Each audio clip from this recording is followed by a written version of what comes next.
وہ 10 سال کی بچی سہمی ہوئی اس عورت کی آنکھوں میں اپنے لیے نفرت کی پھنکار دیکھ رہی تھی۔ واہ کریم صاحب ناگن خود مر گئی اور اس سنوپولی کو یہاں بھیج دیا۔ کیا ضرورت تھی اسے اپنے ساتھ لانے کی؟ رابعہ بیگم نے اسے نفرت بھری انگیز نگاہوں سے اس پر جمائی تھی۔ انہیں حیرت بھی ہو رہی تھی، بجائے ان کی نفرت بھری آنکھوں سے خوفزدہ ہونے کے وہ حیرت سے انہیں دیکھے جا رہی تھی، اور وہیں بڑی بڑی آنکھیں، لمبی کھڑی نہ گلابی لب، کوڑا چٹا رنگ، شہد رنگ ہونٹ، اور بالکل اپنی ماں کنول کی دوسری کاپی تھی۔ تم زیادہ بحث نہ کرو رابعہ مجھ سے، کریم صاحب بیزار ہوئے تھے۔ یہ صرف کنول کی اولاد نہیں بلکہ رحیم کی بیٹی بھی ہے، اور مت بھولو کہ اس کی پراپرٹی میں رحیم کا پورا حصہ ہے۔ اچھا ہے لڑکی ذات ہے، کل کو دوسرے گھر رخصت ہو جائے گی تو ہماری جان بھی چھوٹے گی۔ لڑکا ہوتا تو ہمیں زیادہ پریشانی ہوتی، کریم صاحب نے اسے سمجھایا تھا، لیکن تب سے لے کر جوان ہونے تک وہ رابعہ بیگم کی نگاہوں میں کھٹکنے لگی تھی۔ رمل کریم ہمدانی اس گھر میں صرف نفرتیں حاصل کرنے آئی تھی۔ انہیں نفرتوں کے بیچ جب کب جوان ہوئی تھی، وقت اتنی تیزی سے گزرا کہ پتہ ہی نہ چلا، لیکن وہ جب جوان ہوئی سب کی نگاہیں اس کی خوبصورتی پر تھی۔ جب بھی کسی محفل یا پھر دعوت میں اس کی تعریف ہوتی تو رابعہ بیگم طنز بھرے لہجے میں اس کے کان میں یہ زہر اگلتی، بھئی ظاہر ہے اس کی ماں کس قدر خوبصورت تھی، یوں ہی تو نہیں دیوانہ ہوا تھا میرا دیور رحیم، روزانہ جاتا تھا اس کے کوٹھے پر، ایسی ادائیں دکھائیں کہ وہ نکاح کر کے گھر ہی لے آیا، اور نہ ہی طوائفوں سے کون نکاح کرتا ہے بھائی، شریفوں کو یہ دستور نہیں دستور تو نہیں، اب طوائف کی بیٹی ظاہر ہے اتنی خوبصورت تو ہوگی۔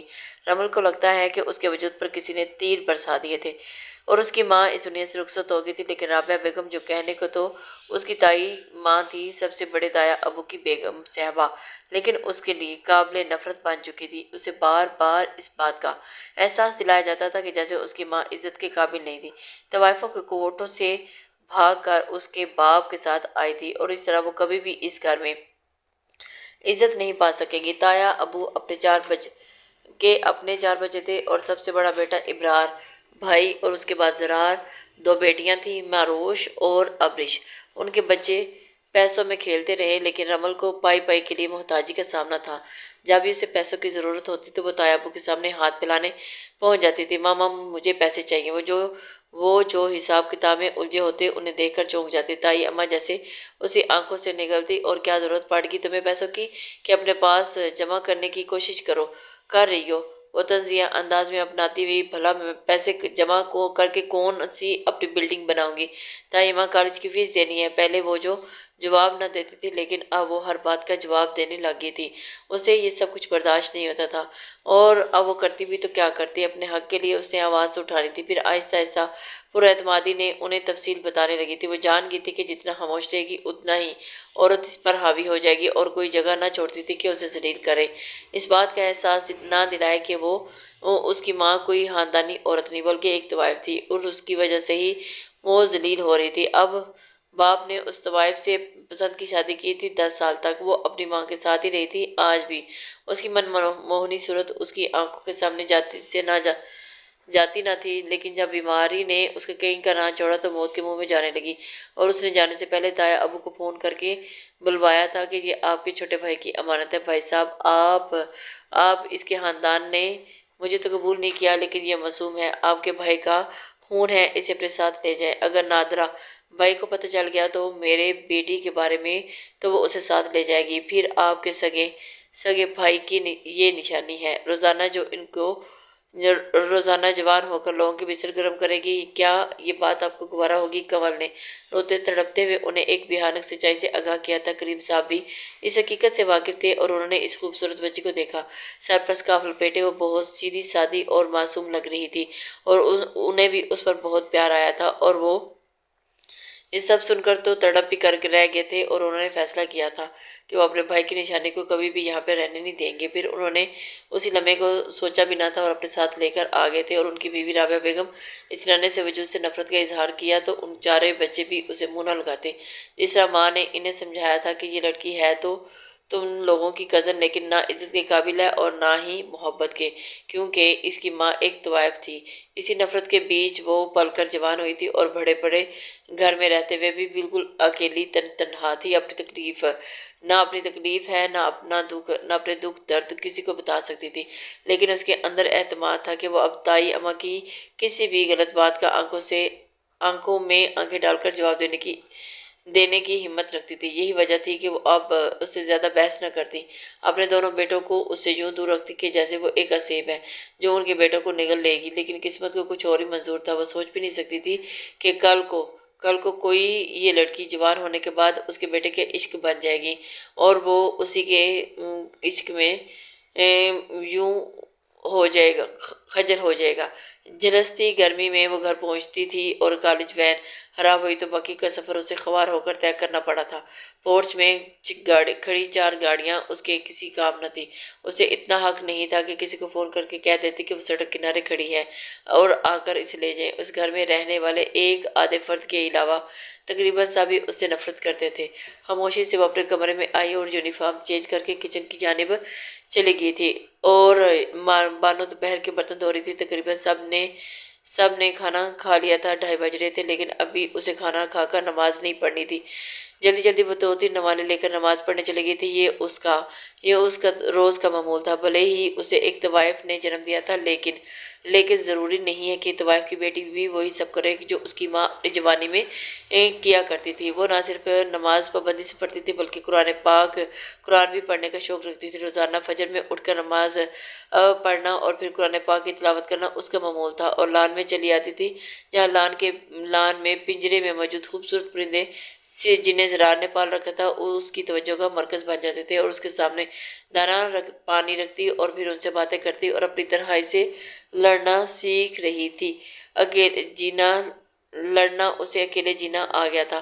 یہ بھی وہ خدا کا شکر ادا کرتی تھی کہ اس کی زندگی بہت سو سے اچھی تھی، کم سے کم اس کی عزت و محفوظ تھی۔ بھلے ہی اس کے لیے اپنے ہی اسے حقارت بھری نظروں سے دیکھتے تھے، لیکن وہ یہاں سر چھپائے بیٹھی تھی۔ اگر خدا نخواستہ اس کی ماں کا انتقال ہو جاتا، وہ بھری دنیا میں اکیلی رہ جاتی تو اس کی ماں کا کہا پورا ہو جاتا۔ نادرہ بھائی، اس کی ماں کو خریدنے والی وہ گھٹیا عورت، اسے اپنے ساتھ لے جاتی اور جوان ہونے پر اس کے ساتھ وہی دھندا کرواتی جو اس کی ماں کیا کرتی تھی۔ پھر اس کی زندگی کیسی ہوتی، یہ سوچ کر تو اس کی روح کانپ جاتی تھی۔ اسی بات کو لے کر وہ جتنا شکر ادا کرتی تھی کم تھا، اور اپنی زندگی میں خوش رہنے کی کوشش کرتی تھی، لیکن بہت جلد زندگی بدلنے والی تھی جس کا وہ اندازہ بھی نہیں لگا سکتی تھی۔ اسے اس بات کا ذرا بھی اندازہ ہی نہیں تھا کہ اس کی زندگی کس قدر بدلنے والی ہے۔ طاہر ابو اور ابرار بھائی کو ایک بہت بڑی کمپنی کا کانٹریکٹ مل گیا تھا اور ان کا گارمنٹس کا بزنس تھا۔ طاہر ابو نے گھر آ کر یہ خوشخبری اپنی بیوی بچوں بتائی۔ رمل جو بانو کے ساتھ رات کے کھانے کی تیاری کروا رہی تھی، وہ بھی ان کی باتیں سن رہی تھی، کیونکہ کچن سے لاؤنج تک کا فاصلہ بہت کم تھا۔ اتنا زیادہ نہیں تھا کہ ماروش ابریش دونوں ہی بابا کے سر ہو گئی تھی کہ بابا پارٹی کرتے ہیں۔ میں زبردستی اتنا بڑا کانٹریکٹ ملا ہے، اتنا زبردست آپ کو، آہر ان کے کہتے ہی طاہر ابو تیار ہو گئے تھے اور آنے والے سنڈے کو ایک بڑی پارٹی کی تیاری کی جا رہی ہے۔ پھر عمل کا دل گھبراتا تھا کہ ایسی تقریبات سے لوگوں کی عجیب و غریب نظریں اور رابعہ بیگم کے طنزیہ جملے اس کی تو روح چھلنی کرتے تھے، اس لیے وہ ایسی تقریبات سے دور ہی رہتی تھی۔ اور لیکن ماروش ابرش بہت خوب جوش ہو کر باتیں کر رہی تھی۔ تبھی زرار چلا آیا اور اس کا یونیورسٹی کا آخری سال تھا۔ اگلے سال وہ بھی باپ اور بھائی کے ساتھ بزنس جوائن کرنے والا تھا۔ کس بات پر اتنی خوشی جوش میں ہوں، وہ دونوں بہنوں کو چھیڑتے ہوئے کہنے لگا تھا، سنڈے کو پارٹی ہے، آپ بھی تیاری شروع کر دیں۔ ابرار سے ملنے والے کانٹریکٹ کی تفصیلات بتا رہا تھا۔ رمل نے گنکیوں سے اپنے اس مغرور کزن کو دیکھا تھا۔ سیاہ بال پیشانی پر بکھرے تھے، بڑی بڑی سیاہ آنکھیں، گورا چٹا رنگ، وہ بہت ہینڈسم اور خوبصورت تھا، اور طیمہ اور طاہر ابو کی سب سے لاڈلی اولاد زرار احمدانی۔ ابرار بھائی تو پھر بھی کبھی کبھار اس سے حال چال پوچھ لیتے، لیکن نرم مزاجی سے بات کر لیتے تھے۔ اس کی عادت بالکل طاہر ابو جیسی تھی، لیکن زرار تو اس سے پاؤں کی جوتی بھی نہ سمجھتا تھا، بات کرنا تو دور کی بات تھی، اور اسی وجہ سے اس کے پاس یوں بے نیازی سے گزرتا جیسے اس کی ذرا برابر بھی اوقات نہیں تھی۔ ابھی بھی چائے اسی نے بنائی تھی، لیکن اس نے بانو کو اشارہ کیا کہ وہ سب کے لیے ٹرالی باہر لے جائے، اور ان کے درمیان بیٹھنا اس کو ایسا محسوس ہوتا تھا جیسے وہ ایک فالتو وجود ہے اس گھر کا۔ طیمہ کی نفرت سے پھنکارتی ہوئی نگاہیں ماتے کی شکن سے اسے اس بات کا احساس دلاتی تھی کہ ان کی فیملی اس کے بنا بالکل مکمل ہے۔ وہ یہاں آئی ہے تو اس گھر کا ناپسندیدہ وجود بن کر کبھی بھی ان کے دل میں اس کے لیے کوئی جگہ نہ بنے گی۔ یہ احساس اسے جیتے جی مار دیتا۔ لیکن ایک دن اس نے طاہر ابو کی بات سنی تھی، اب رمل بھی جوان ہو گیا، اور میں سوچ رہا ہوں کہ ابرار کی شادی کے ساتھ ہی رمل کی شادی بھی کر دوں، جو تمہارے سر پر ہر وقت تلوار لٹکتی ہے وہ بھی ڈر ختم ہو جائے گا۔ یہ سن کر وہ سوچ میں پڑ گئی تھی، اس کا مطلب ہے کہ وہ جلد ہی اس گھر سے رخصت ہو جائے گی۔ چلو اچھا ہے، کم سے کم ایک اچھا ٹھکانہ تو مل ہی جائے گا اسے، یہ سوچ کر اس نے اپنے آپ کو مطمئن کر لیا تھا۔ لیکن وہ دونوں نہیں جانتے تھے کہ آگے وقت کیا فیصلہ کرنے والا ہے، اور وہ کس سوچ میں پڑ گئے تھے۔ پھر سنڈے کا دن تھا، جلدی آ گیا۔ مہروش اور امریش نے تو باقاعدہ شاپنگ بھی کی تھی اس پارٹی کے سلسلے میں۔ میں خود تائمہ بھی پارلر کا ٹریٹمنٹ کروا آئی تھی۔ ان کا چہرہ چمک رہا تھا، باوجود بڑھاپے کے وہ ایک خوبصورت حضور نظر آ رہی تھی۔ ابھی بھی سلک کی ساڑی میں ان کی خوبصورتی نمایاں تھی۔ کافی لوگ جمع تھے اس پارٹی میں۔ رمل بھی سب سے کونے میں جا کر بیٹھ گئی تھی۔ خاندانی رشتہ دار عورتوں کی نظروں سے بچنے کے لیے وہ ان لمحات میں سب سے چھپ کر جانا چاہتی تھی۔ اگر کمرے میں اکیلی بیٹھتی تب بھی تایا ابو اس پر غصہ کرتے، اس لیے سمپل سے وائٹ شرٹ، ٹراؤزر اور سلک کا دوپٹہ اوڑھے وہ سب سے کونے میں بیٹھی تھی، سب کی نظروں سے اوجھل، جیسے چھپنے کی کوشش کر رہی ہو۔ لیکن اچانک ہی کوئی اسے دلچسپ نظر سے دیکھنے لگا تھا۔ رمل کو بھی کسی کی نگاہوں کا احساس ہوا تھا۔ وہ بے اختیار بیزار ہوئی تھی اور زرار کے ساتھ کھڑا ہوا۔ وہ ہینڈسم سا نوجوان مسلسل اسے دیکھ رہا تھا اور وہ حیران تھی کہ وہ اسے ایسے کیوں دیکھ رہا ہے، یہ جانتے ہوئے بھی کہ زرار کی کزن ہے۔ پھر بھی اسے ذرا بھی تمیز اور تہذیب نہیں تھی۔ اس نے اپنی جگہ چینج کر لی اور کھانا سٹارٹ ہوا تھا تو وہ کھانا لے کر اپنے کمرے میں آ گئی تھی اور وہ خود کو پرسکون محسوس کر رہی تھی۔ لیکن زرار کا دوست ایان اسے ایسے ہی نہیں دیکھ رہا تھا، جو اسی لمحے بعد اسے کہنے لگا، یار وہ وائٹ سوٹ والی لڑکی کون تھی جو وہاں اس کونے میں بیٹھی تھی؟ اس پوری محفل میں ایک ہی رمل تھی جس نے وائٹ سوٹ پہن رکھا تھا، اور وہ حیران ہوا۔ کزن ہے وہ میری، اور چچا کی بیٹی ہے، لیکن تم کیوں پوچھ رہے ہو؟ واہ کیا قسمت پائی ہے تم نے یار، اتنی خوبصورت کزن تمہارے گھر میں رہتی ہے کیا؟ اس کے لہجے میں رمل کے لیے دلچسپی تھی۔ زرار بیزاری سے کہنے لگا، ہاں ظاہر ہے اس کے ماں باپ نہیں ہیں تو ہم نے اسے پالا ہے۔ تم کیوں اتنی اسے دلچسپی لے رہے ہو؟ یہ میں تمہیں 2-4 دن بعد بتاؤں گا۔ ہم مسکرا رہا تھا کہ جبکہ وہ حیران تھا۔ جب یونیورسٹی کے آخری دن اس نے زرار سے یہ بات کی کہ وہ اپنے پیرنٹس کو تمہارے گھر بھیجنا چاہتا ہے تو وہ حیران رہ گیا تھا۔ کیوں؟ خیریت تو ہے؟ کیا ہوا؟ دراصل یار وہ لڑکی مجھے بہت اچھی لگی، اور تمہاری وہ کزن کچھ دنوں پہلے ہی امی ابو سے پوچھ رہے تھے کہ مجھے کوئی لڑکی پسند ہے تو نہیں۔ دراصل وہ میری انگیجمنٹ کرنا چاہتے ہیں کیونکہ میں 2 سالوں کے لیے لندن جا رہا ہوں، اور اس سے پہلے وہ مجھے ایک رشتے میں باندھ دینا چاہتے ہیں۔ لیکن مجھے وہ تمہاری کزن بہت اچھی لگی ہے، اس لیے تم سے پوچھ رہا ہوں۔ میں چاہتا ہوں کہ میں اس سے شادی کروں۔ اور اس کی سنجیدہ چہرے کو دیکھ کر زرار حیران رہ گیا تھا، اپنے اندر خواہ حسد اور جلن کی تپش محسوس کر رہا تھا۔ ایان سے اس کی کوئی گہری دوستی نہیں تھی، ہاں سلام دعا اچھی تھی۔ تبھی وہ بات بناتے ہوئے کہہ رہے، نہیں دراصل یار میں تمہیں ایک بات بتانا بھول گیا تھا، بچپن میں ہی بابا نے میرا اور رمل کا رشتہ طے کر دیا تھا، لیکن یہ بات انہوں نے مجھے 2 دن پہلے ہی بتائی تھی۔ زرار کی بات سن کر تو اس کے چہرے پر مایوسی چھا گئی۔ اچھا کوئی بات نہیں، شاید وہ میری قسمت میں نہیں تھی، میرے نصیب میں نہیں تھی۔ وہ بڑا مایوس نظر آ رہا تھا، لیکن زرار کو غصہ آ گیا تھا اس لڑکی میں ایسا ہاتھ جو یہ رشتہ بھیجنے کی بات کر رہا تھا۔ گھر آیا تو وہ لانچ میں رکھے کشن سیٹنگ کر رہی تھی اور بکھری چیزیں سمیٹ کر وہ سائڈ کر رہی تھی۔ زرار کو آتے ہی دیکھ کر تو وہ کچن میں جانے کو تھی، جب اس نے آواز دی اسے بلایا۔ زرار کی نظروں میں عجیب سا تاثر تھا جسے وہ سمجھنے سے قاصر تھی۔ مجھے دیکھ کر بھاگ کیوں رہی ہو؟ اس کے منہ سے نکلنے والے الفاظ سے وہ حیران تھی۔ میں ایسا کیوں کروں گی؟ آپ کو کوئی غلط فہمی ہوئی ہے۔ ان دونوں کے درمیان بچپن پہلے کبھی اتنی بات چیت بھی نہ ہوئی تھی۔ ابرار سے تو پھر وہ ضرور اپنی بات کر لیتی تھی، لیکن زرار کے بارے میں تو اس کا خیال تھا کہ وہ ایک مغرور اور انسان ہے، تبھی اس سے صاف بچنے کی کوشش کرتی۔ لیکن زرار آج اس کے راستے میں کھڑا تھا، جبکہ اسے وہ غور سے دیکھے جا رہا تھا۔ آخر ایسا کیا ہے اس میں، کیا خاص ہے اس لڑکی میں جو ایان جیسا انسان اس کا رشتہ لے کر آنا چاہتا تھا؟ کزن ہے وہ میری، شادی وہ کرے گا اس سے۔ وہ اس کی بڑی شہد رنگ آنکھیں، روشن پیشانی اور گلابی لبوں کا کٹاؤ دیکھ رہا تھا۔ کوئی کام ہے؟ آپ کو وہ الجھن ہو گئی تھی۔ ہاں کام ہے، تبھی تو تمہیں بلایا ہے، لیکن میرے لیے کافی بنا کر لاؤ۔